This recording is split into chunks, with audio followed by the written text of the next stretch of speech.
Okay. Well, I'll let Joni take it away. Thank you, Stephanie. I think the trend that Steph and I are working on in these contract training sessions on Mondays is to point out the areas in contracts that are areas that if you don't really pay good attention to them, they can end up in some kind of misunderstanding between clients and maybe sometimes misunderstanding of their contracts. And I was starting to see some issues being brought up in condo listings and condo sales. And some of the more common arguments, if a better word there is, but between a buyer and a seller in a condo transaction. So I thought I would just delve into those areas of condo listings and condo offers to purchase where we could get in trouble. If you haven't done much of condo sales at this point, this would be one to mark in YouTube to go back in and check it out if you're about to write an offer on a condo, or check it out if you're about to list an area in a condo, because it is regarding the more sensitive areas of selling and buying condominiums. So I titled it Compliance in Condo Sales, and we'll get started with one that really is probably most confusing. All condominiums, when they are formed, have a association. Initially it's with the developer, and then it's turned over to an association made up of the owners, and there are officers in these associations, and how complex they are depends really on the size of the condominiums and those condominium lawyers that advise them. But these condominium documents are something that should not be taken lightly or just assumed to be okay. If you are a buyer's agent, have a responsibility to make sure that your client, the buyer, is taking these condo docs seriously, really looking them over and making sure that they agree with them. If you're a listing agent listing a condominium, you must ask your seller to provide complete, current, and accurate copies of the condominium.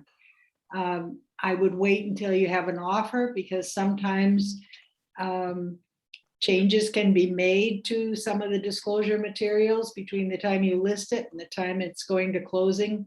So you wait until you're getting prepared for closing to get a current, complete, and accurate copies of the condominium disclosure materials. So we're going to talk about what those materials are that are required by Wisconsin Statute 703.33, and how you can also modify that in your offer to purchase if you're writing.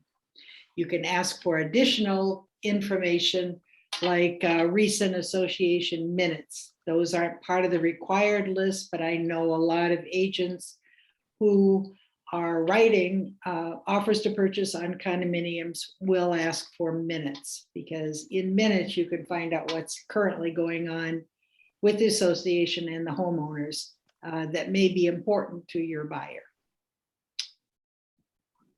Okay, so this is listed in the offer to purchase contract, the required condo disclosure documents. And it's probably sometimes one of those pages in the offer to purchase that is kind of treated as blah, blah, blah, blah, blah.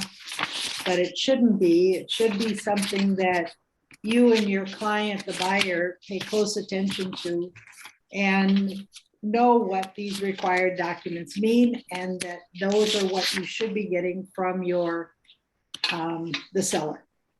So on page 3 of the offer to purchase, condo offer to purchase, and it talks about the, is it page 3? talks about the required documents. And I have typed them all out here because I couldn't figure out a way to cut and paste them. Stop. Okay. So it's comprised of that are the proposed pre-existing declaration and bylaws and any rules or regs and an index of the contents. If you look at the packet of condo documents, disclosure documents, you'll get it will always have this index in the front and the proposed pre-existing declaration. Proposed or existing articles of incorporation. A lot of this is very boring to read and most not relative to your client or to you, but these have to be listed in the documents that are sent to your buyer. So whether you and your buyer read all of the existing articles of incorporation or all of the existing declarations, you just make sure that they're there and that they are part of the documents that are delivered to you. The third thing is proposed and existing management contract, employment contract, or other contracts affecting the use, maintenance, or access of all or part of the condo. Again, this sounds like a lot of legalese or a lot of blah, blah, but it is very important that you check off these documents. Projected annual operating budget for the condominium, including reasonable details concerning the estimated monthly payments by the purchaser for assessments and other monthly charges.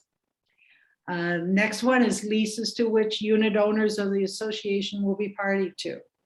General description of any contemplated expansion of condominium, including each stage of expansion and the maximum number of units that can be added.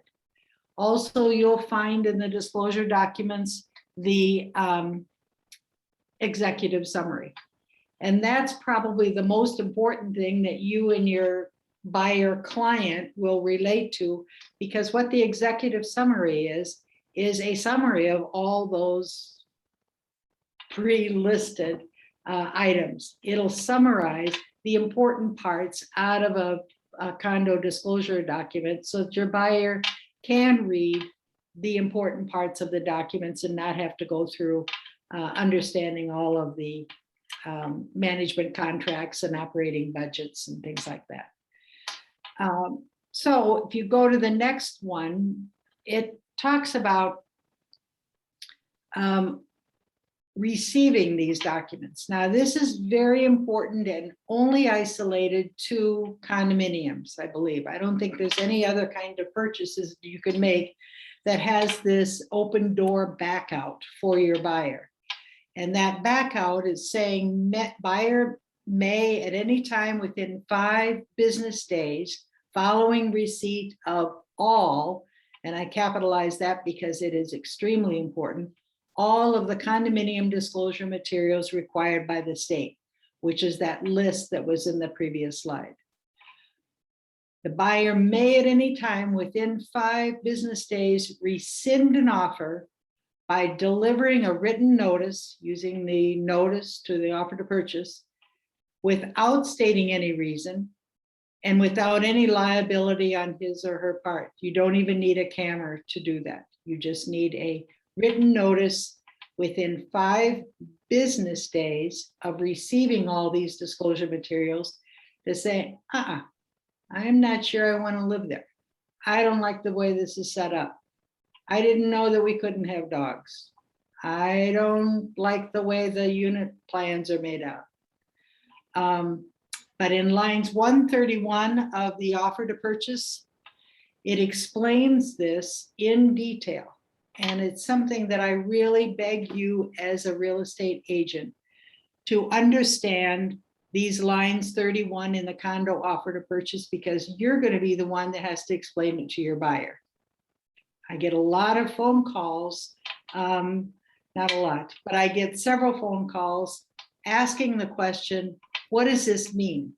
And they're in the middle of writing a contract or getting an amendment back. And this is the first time this agent and or his client have understood what this means about the 5 days. And can I get out, now? And what do I have to do? And this is when I say, go to your contract. It explains it. It's not that easy to understand, but it does explain it in 131 in the condo offer to purchase. And it talks about buyer rescission rights. It gets a little more complicated because you can say one thing within these 5 days. Okay, I'm out of here. I don't want this condo. I've read over the disclosure. I've read the executive summary and I don't like what I'm seeing. Then you can ask for more materials if something is missing in that required list. And that starts another 5-day rescission period. Now, what's a new aspect of this that I discovered and was not aware of? More listing agents of condos are now putting the disclosure materials in MLS under documents. So you can go in there and you can look at them and you can give them to your client to read. The hotline, which we asked, said that will start the 5-day rescission days for your client. So let's say you haven't even written an offer yet. You got the condo details out of MLS, everything looks interesting. Your agent pulled all the documents that are in there, and in that documents are all the required disclosure materials. That is the day that you received them. And that starts the 5 business days counting to when you can rescind, even if you haven't written an offer. This was something I wasn't aware of. I've probably given that advice the opposite of saying, oh no, you have to write an offer first before you get them. But I just wanted to make this really clear that you can be challenged, and the fact that they pulled it out of MLS prior to writing the offer, their 5 rescission days start. Now, what I have ongoing in this presentation is a way to make this clear and so that you're not caught shorthanded. You can go to the next one at this point. You can send a notice to the listing agent when you acknowledge receipt of these these condo disclosures. And that would officially set the date that you start counting the 5 business days for rescission. Now, a lot of times this doesn't mean anything because they don't want to rescind. They want this condo. The rescission is just a little escape door if they want it. And a lot of people don't use it. But it is there, and it is something that you need to be aware of when you are working as a buyer's agent. You're responsible for this understanding. So say you don't open up the disclosure materials in MLS, you write the offer, you get an accepted offer, and then you get the disclosure. You tell the agent that you want the disclosure materials, and she'll say, oh, they're already in MLS. As soon as you receive those condo disclosures, I would say one of the good practices would be to send a notice to the seller and the listing agent that you acknowledge receipt of them. And that will be dated, and that's when the 5 business days start. So this notice can read, the undersigned hereby acknowledges receipt of the condominium disclosure materials, dated. It is recommended that before signing this receipt, the undersigned review all disclosure materials received to assure they are in accordance with the disclosure materials agreed to in the offer. That means check to make sure all of those required documents are there. Per the Wisconsin WB 14 condominium offer to purchase, buyer has 5 business days from receipt of disclosure materials to request any missing documents from seller or to rescind their offer. So you can send this notice when you received it, make it official. This is the date we received it, and that would start counting the 5 business days to either request any missing documents or to rescind your offer. Is everybody clear on that? Yeah, good. So, or within 5 business days of receipt of material, the buyer may request missing documents. Then the seller has 5 business days to get those missing documents to the buyer. Okay, so you got to notice, hey, you're missing this, you're missing the unit plans, whatever. The seller then has 5 days to get those missing materials over to the buyer. The buyer will be fine. And a buyer also has a 5 business day right to rescind after delivery of an amendment to any of the disclosure materials. So the seller is going to send the missing materials with an amendment saying these are the required missing materials. The buyer now has an additional 5 days to rescind if after getting all the missing materials, they still don't want to, or they decide now they don't want to buy the condominium. If you're confused after this, make sure that you read the lines 217 to 254 in the condo offer to purchase for this understanding with your clients. You read it, soak it in, read it with your client, make sure your client understands. Again, this only comes up if you discover in the disclosure materials for a condo that your buyer doesn't want to live there. There's something in there that doesn't work. They don't have, they don't like the association rules. They don't like the fee that it's going to be, projected. Maybe there are some assessments that are coming that they don't want to be involved in. They have to use this time to get out with no liability, no cameras required. All it is a notice to the seller saying to the listing agent that you are within your 5 business days to rescind this offer to purchase. Now, as I said, the executive summary is sort of a summary of all of those pages and pages and pages in the disclosure material. This executive summary is very important and more readable for your client. But if the building is less than 12 units, that does not require an executive summary. So don't be asking for the executive summary if there are only 8 units to a building. Just realize that they don't need to furnish one. They will have disclosure materials, but they won't have a summarized executive summary. So keep that in your head too.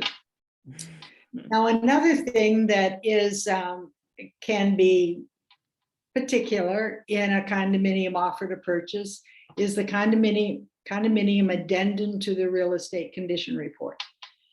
If you are listing a condominium, just like in residential, you give the real estate condition report to your seller to fill out. If you are listing a condo, you give them the real estate condition report to fill out, and you give them the condominium addendum to the real estate condition report. So this has to be stuck with the record and delivered to a buyer, just like, or put in documents in MLS. Remember, there are 2 pages to the condominium addendum to the real estate condition report. The second page is all definitions and descriptions, but it must be included. This report is given in compliance with Wisconsin Statute 709, which means it's needed, and is not a substitute for the professional review of condo docs and disclosure materials. I've run into the situation a few times where they think if they sent the record and the condominium addendum to the real estate condition report, that's it, and they don't need to send the disclosure materials. That's not right. So a seller needs to provide disclosure materials for the condo. They need to provide a record and the real estate condition report, and they need to provide the condominium addendum to the real estate condition report. If you are listing a condominium, this is all in the packet in zip form. So it will always be there along with the Keller Williams disclosure report and all the other things that are included with the listing contract and everything for condos, but you will always see the condominium addendum to the condition report in there too. And Stephanie, who reviews all of your contracts in command, she has to look for this condominium addendum to the real estate condition report. It's required. Okay. So it has to be delivered with the record. The executives, or it can be stuck in MLS under documents.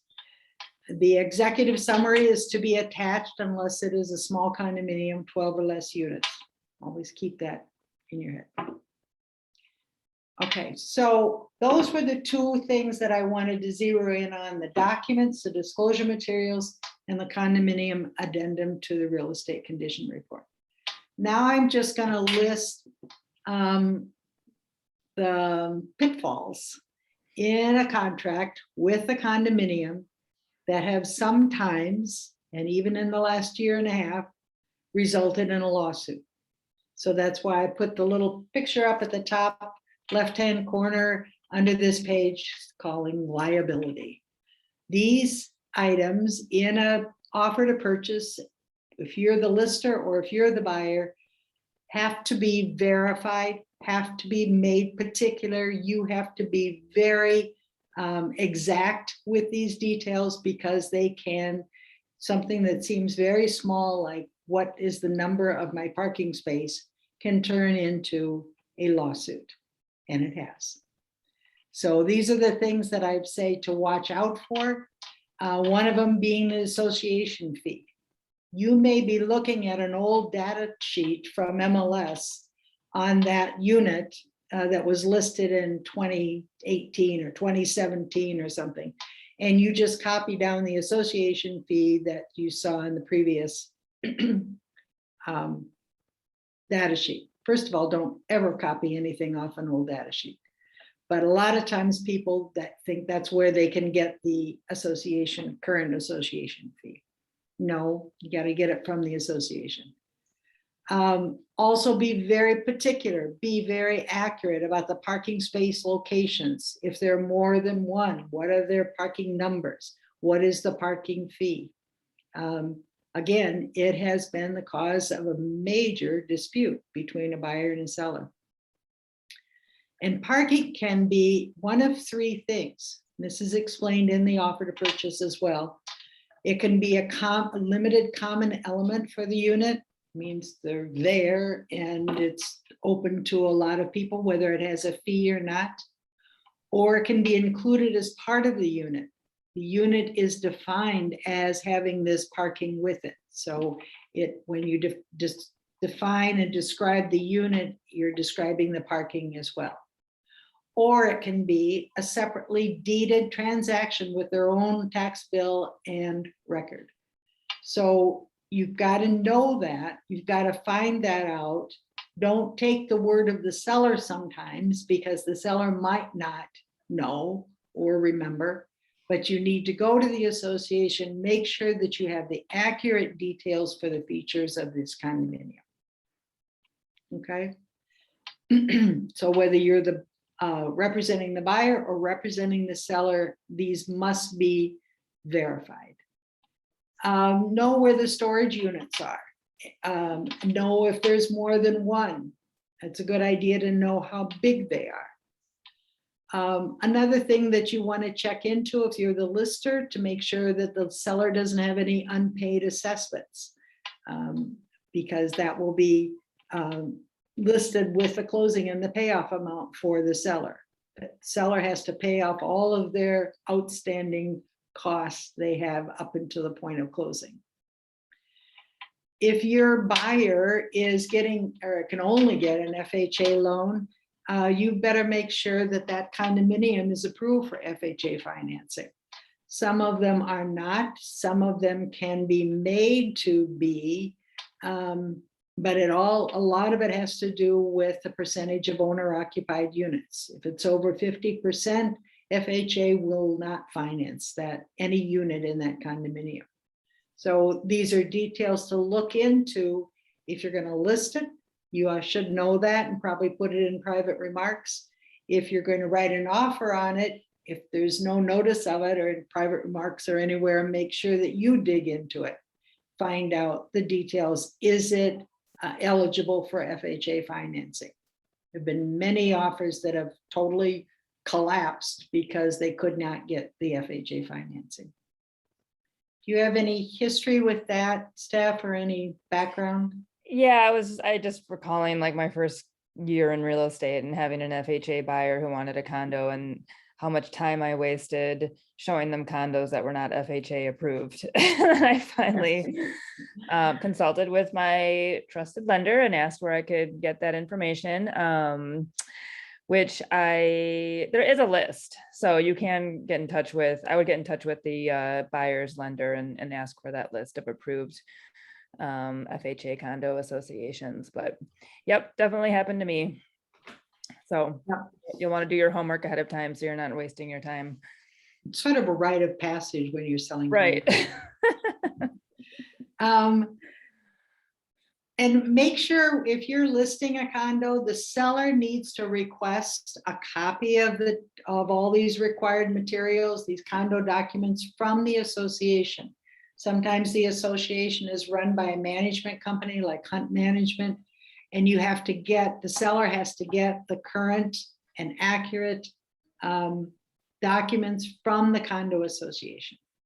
And there may be a fee for the seller. Sometimes, I don't know if it still is. Sometimes when I was doing this in the past, the buyer's agent had to get the condominium associations from the management company and pay the fee. Is it now always the responsibility of the seller, stuff? I don't know that that's written down, that it's one or the other, but I mean, I would just say in common practice, it should be sellers.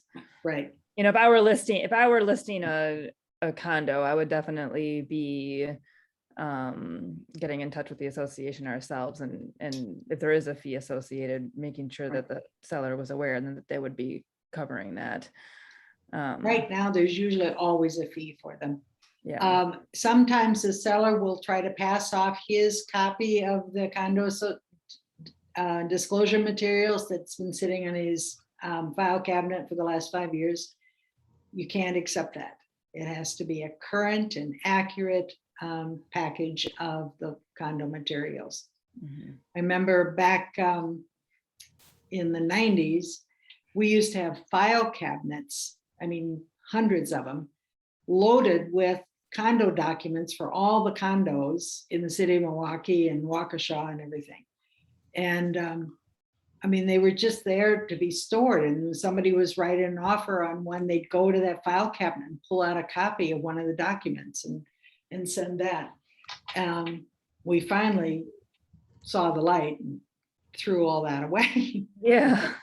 It turned out that a lot of agents were keeping their own files of condo documents too, and keeping those stored and handing them out. So Mm-hmm. it has to be brand new, accurate, current.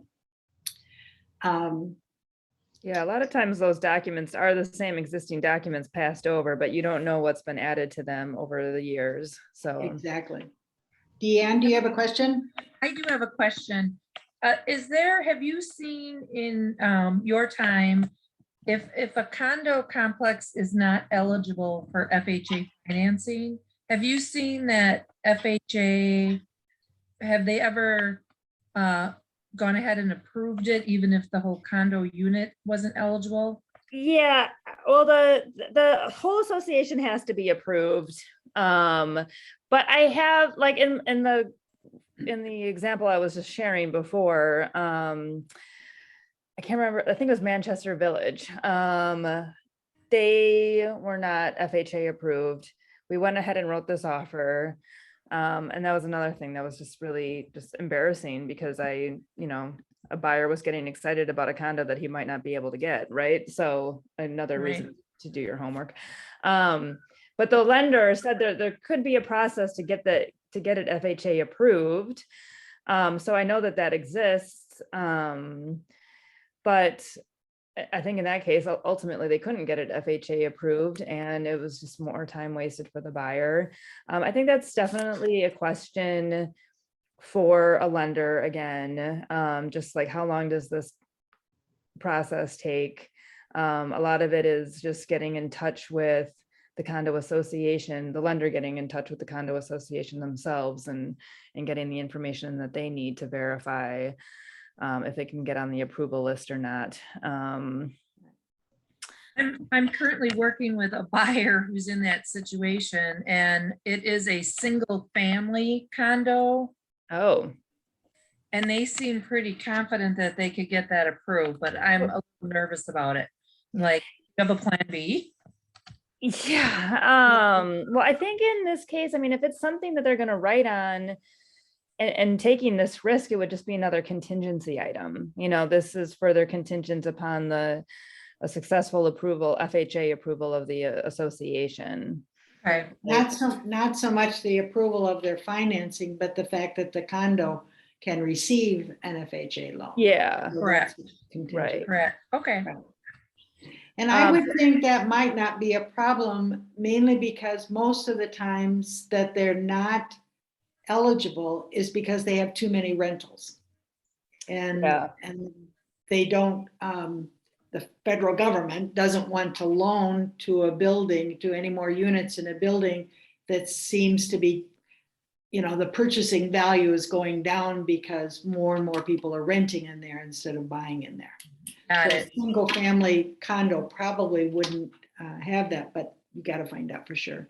Okay, Yeah, it seems to me too that a lot of times another reason why they're not FHA approved is the association just hasn't taken the time to get the approval status. You know, it has nothing to do with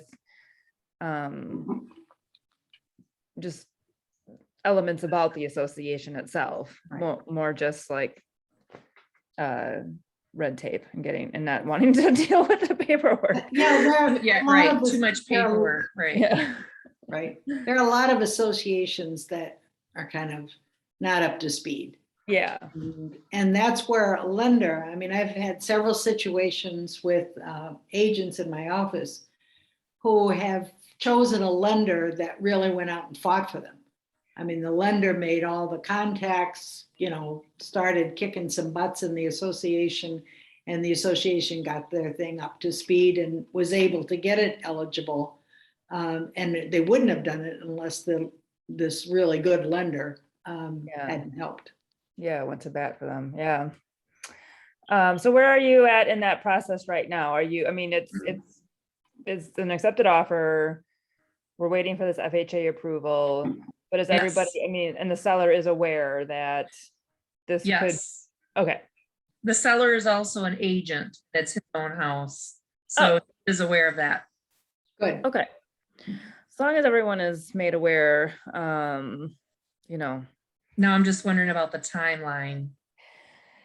yeah, Right. I would go, Right. that would be a question back to the lender. Will be this afternoon. Okay. You know, one of the big things, and I've pushed it a little bit in this presentation, is the condominium offer to purchase is quite different than a residential offer to purchase. And I think a lot of times newer agents or agents are writing on a condo for the first time make that assumption that, oh, it starts out and it looks just like, and it's got the financing, it looks just like, and they just start, you know, moving in without really reading the condominium offer to purchase. There are lots of definitions and paragraphs that don't require any blanks or check marks that are extremely important in the condominium offer to purchase to read. And Steph and my answers to questions that agents are calling in on are basically, we're just repeating what the condo offer to purchase says. It's right there in the offer, but sometimes, you know, people just don't want to be that careful and go through it. But read the condo offer to purchase before you sit down with a condo buyer. And the listing isn't that as complicated as the offer to purchase. But again, there are unique things in the condo listing contract that are different than the residential listing contract. And those are the things, like I have on this list on this page, that you need to verify. Don't always just rely on the seller, because the seller just hasn't really paid attention to those details in maybe the last 12 years. And is not, well, I don't know, they always charged us this. And, you must go to the association, like Steph said, do your homework as a listing agent and read the contract if you're a buyer's agent. Mhm. And then call Steph or me if you still don't get it.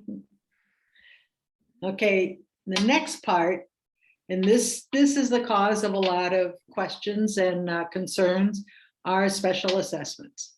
Who has to pay for it generally results in just before closing, they find out that the buyer finds out that he has to pay $10,000 in special assessments on a condo that he wasn't aware of. So again, do your homework. Find out when you get those materials from the association, what special assessments are there, ready to go, levied, voted on, in progress, that are happening to the condo. Could be a new roof, could be new windows, but they actually voted on it last year. They commenced work on it. It's been levied, which means it's already been added to the expenses.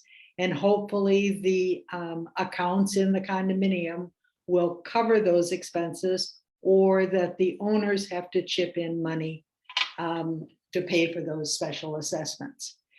If, and this is what I have on here, they were levied for work actually commenced prior to the date of the offer to purchase, line 1.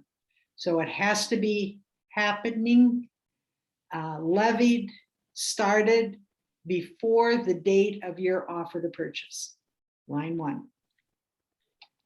If that's the case, the seller has to pay for all those special assessments and has to pay for them no later than closing.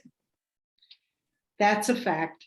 Some sellers may not be aware of that. They may have a listing agent that didn't make that clear to them. They may have never attended a association meeting, a homeowners association meeting. They may be just clueless about all this, but they realize if their listing agent hasn't made them aware that they are responsible for paying up for those assessments that they either started, levied before your offer dated was written.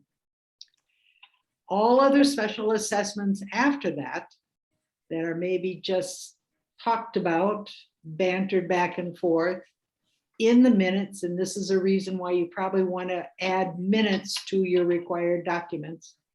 In the minutes, they've been talking about it. Maybe next spring, we're going to get in there and we'll fix the pool and we'll do all this sort of stuff. If those assessments then start up, they are paid by the buyer. The seller has no responsibility to pay for those proposed assessments. Now, sometimes, and this is actually, it seems like most times, you're sort of a gray area between what is levied, what's commenced, and what is pondered to be started. And now you have a dispute that the buyer says that the seller has to pay for those, and the seller is saying that the buyer has to pay for those. And there can be special assessments, other expenses that come up that you really need a special agreement. You need an agreement, an amendment between the buyer and the seller. Maybe you split it, maybe it's, but it is something that has to be resolved, obviously, to get to closing, and can be a bit of a mess in some situations. And that's where calling us, maybe we can help sort it out for you. Maybe we can make it clear that it's something that the buyer has to pay for, that it wasn't levied prior to writing the offer. But sometimes it's just your client, either the buyer or the seller is going to be, standing firm and saying, I'm not paying for that. No way, I can't do that. So it sometimes becomes an issue, especially as you get close to closing and deciding how that closing statement is going to be written out. So if you go to the next slide, oh no, excuse me, this slide. I want you to pay attention to the lines in the offer to purchase where it starts out with caution. So I was able to copy and paste this kind of into this presentation. So it is on the next slide. And it just gives more examples. So line 551 in the offer to purchase, and this is what you need to read with your client very carefully. Consider a special agreement if area assessments, property owners association assessments, condominium association special assessments, special charges for current services, or other expenses are contemplated. I mean, it could be a contemplation of an expense that the buyer is just blown over by. Other expenses can be one-time charges or ongoing use fees for public improvements, other than those resulting in special assessments, like relating to the curb or gutters, street, sidewalk, municipal water, sanitary, stormwater, storm sewer, including all sewer mains, hookup connections. Those can be expensive other expenses, not necessarily a special assessment, but definitely an expense that somebody has to pay for going forward. So this is where it can get complicated. It can be expensive for the prospective buyer, and the seller may be saying, it's not my responsibility. I'm not doing anything about it. So again, do your homework, find these things out before they pop up 5 days before closing, and call us if you need some advice or some wording that's used. But it is something that can blow up a condo offer to purchase because nobody will negotiate any further. And just like, just like an inspection item, those special agreements, they can be negotiated between the buyer and seller a number of ways. I've seen people just split those costs to see it through to closing, so there's not a one size fits all with it in terms of how those things can be negotiated. So yeah, you're right. It's a good thing to compare it to an inspection contingencies negotiation. It's going to be the same thing. And a lot of times you're talking about a good amount of money. And it can be almost impossible for the buyer to foot. And if the seller wants to keep the buyer, maybe they can negotiate something. Closing cost credits, whatever. But, another point regarding special assessments is that is a question on the real estate condition report for a seller. So if a seller does know about it, that is something that they have to disclose, and they'll be able to note that when they are going through their real estate condition report and filling that out. So, right. I have a question. And that's another point when you're working with the listing agent. If you're working as a listing agent with the seller, and you give them that responsibility to fill out the real estate condition report, you just have to be, you can't tell them how to fill it out, but you have to be very upfront with them, saying disclosure, disclosure, disclosure. Fill that part of the real estate condition report out accurately so that there are no surprises coming up to closing. And all condo associations, just to be mindful of this, I mean, every condo association is like its own entity, they're all run differently. So, it's each time you run into a new association that you're going to be writing on, or if maybe condos are something you want to start specializing in, it's good to know that they're all run differently. So you're going to have to be able to understand the ins and outs of each association, so, and not to assume that because one was run one way, that the next one is going to be run the same way.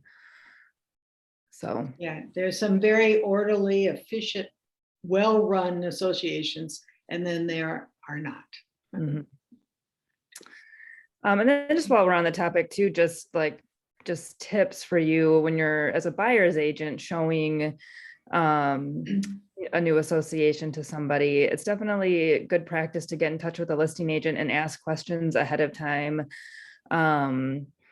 regarding the building and the association and like what amenities they have.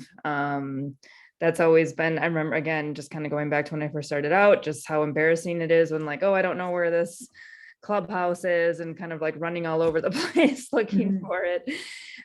Just making sure that you have those answers before you show the association, before you show your client the association. Yeah, making- I got locked in a parking garage with my Yeah.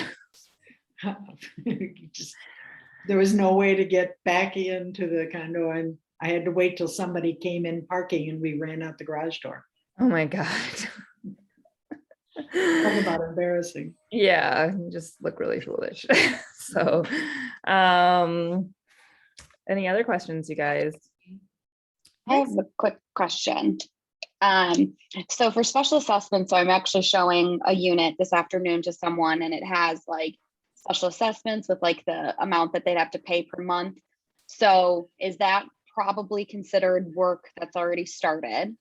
And then is the seller responsible, like, will the buyer after the closing date be responsible to continue paying the special assessment? Or is seller only responsible to the date of closing and then buyer, or does seller have to handle everything prior to closing? Yeah, that's a good question. Steph, what's your experience on that? I think that is a conversation with a listing agent. I don't think there is a cut and dry answer with that one, if it's an ongoing. Yeah, it depends on how it was structured, how it was set up. I mean, some of these special assessments go 5 years into the future. You Right. know, so much payment going ongoing, and it would be a huge monetary responsibility for the seller to pay for the next 5 years going forward, all up before closing. Some municipalities have these too, putting in a new water system in Bayside. You know, that's a big ongoing yearly assessment, or a monthly, I'm not sure. But it is something that you have to work out with them. A lot of times those are divided up, you know, that the seller will prorate up to the date of closing, and then the buyer takes over that cost. Mhm. Okay. So recommendation would be call the listing agent, try to get more information on what the special assessment is. And call the association too. Yeah. Okay. Thank you. I think as a buyer's agent, it would be assumed, or best practice would be to assume that buyer is going to be taking over those payments. So that's, you know, a discussion with the buyer. Are you okay with that consideration when you're writing on this offer? Right. Or if you're interested enough to write on this condo. And sometimes those like ongoing prorated out are added into their monthly fee. Mhm. So it can be combined with the monthly fee. It just becomes an automatic payment. And then it would drop off once it's paid off. Yeah, condos are difficult. I mean, because there is a lot of considerations depending on the association. So I have a lot of quick homework. question. I got a phone call right when you guys were going over this part, so I'm sorry if you probably answered this, but so you send the notice that you received the documents. Do you send another notice saying everything's good to go, or you just, Right. that's it? You just have That's to, only the bad news. If your buyer wants to rescind, then you send a notice. But if everything's okay, you can let those 5 business days just evaporate. Mhm. Go on. perfect. Yeah, and you really want to Joni's point earlier on this, as a buyer's agent, you just want to get that off. I mean, I've had people who wanted to get out of these transactions for other reasons, but you know, they might have to, you know, I think it's like an inspection issue or something, but then we've been able to advise them, you can get out on the condo association review period and not even have to go through any hassle. because you get to unilaterally exit. Yeah, I think I've told this story before in this contract training, and it was on something else, but this was probably back in when Milwaukee was developing hundreds and hundreds of condo developments all over the city. And had a buyer from New York come in, and it was $1 million condo or more than that, which at that time was really rare. And so it was a huge transaction. And buyer from New York was a woman, and she had an attorney, and she decided after she got to Milwaukee, she wanted another place. She didn't want this place. And all of her contingencies had been met. Her 5-day rescission time was over. She really had no way out, but she had an attorney. And the attorney went over all the materials and found out that she was missing. Had never received one of the elements of those required documents. I forgot which one it was, but it was one of the really obscure on that list of required documents. He realized that was never in the packet that she received. And she was able to get out of this $1 million deal based on this missing document. Nobody had really noticed, but he noticed. So that 5 days rescission doesn't start until, like I said in that slide, all of the documents have been received. So that's when the clock starts to tick. Yeah, so then on the flip side of that, being that listing agent, I'm sure she felt a little silly, for lack of a better term. Well, she didn't feel silly, she was devastated. Devastated. She was an agent in my office, and it was a huge fall apart. But yeah, they had missed one of those documents. not to scare you guys, but Yeah, to scare you, a little bit. but scare you at the same time. Yeah. That's what I always call continuing ed. It's like a little Halloween scary part, you just say, oh my God, I never knew that. I have a question unrelated to condo docs, but I don't want to, Sure. If anyone else has any condo questions or. It's okay, go ahead. Okay, my seller has like a dining table and some stools that the buyer said they would buy from my seller. And the total is $750 that they agreed upon. So I, as the seller, as the listing agent, drafted up a bill of sale. Mhm. And I had my seller sign it, that, in the amount of $750, no later than closing. I'm just wondering, because I've never done one of these. So there's nowhere on here that the buyer signs anything saying like they're for sure gonna. Well, you usually attach a bill of sale. You can attach it to a contract, like a counter or something, or you can attach it to an amendment. So it can be an attached document to amendment that both buyer and seller sign and agree. Oh, okay. So I should also draft up an amendment saying Right. the attached bill of sale is a part of this deal. And then It's not part of the deal, and that's the other thing. It has to be separate. Well, I'm not sure about that. It has to be separate from the deal as far as the Inclusions and exclusions. inclusions and exclusions, right? Because the lender doesn't want to see them as being part of the part of the building or part of the house. Okay. It has to be separated because it adds to the value of the house, and that's what the lender doesn't want. So what would you in the amendment?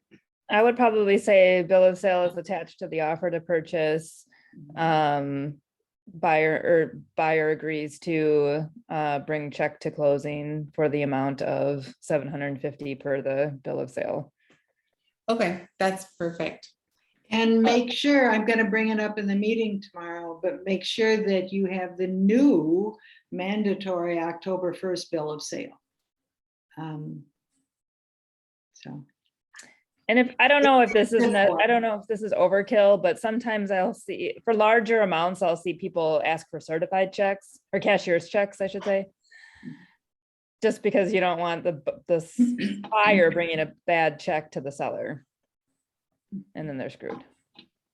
Okay. I don't know if you, I don't know, you, Oh, that's good. I like to think of very worst case scenarios. yeah, Because they happen. yep. So, Yeah, the new mandatory forms I'm going to talk about a little bit in the meeting tomorrow, I think. But bill of sale is one of them, and they are all in zip form. So if you pulled out a zip form, you probably have, but look up in the upper right, left-hand corner, it should say October 1st, 2021. Perfect. Thank you, guys. Mhm. anybody else? Okay, well, thank you, Joni. Hey, thank you. Thanks you. so much for attending. Yeah, we'll see you guys next Yeah. week. We're doing the listing contract next week. So just a heads up. All right, bye. Bye. Bye-bye.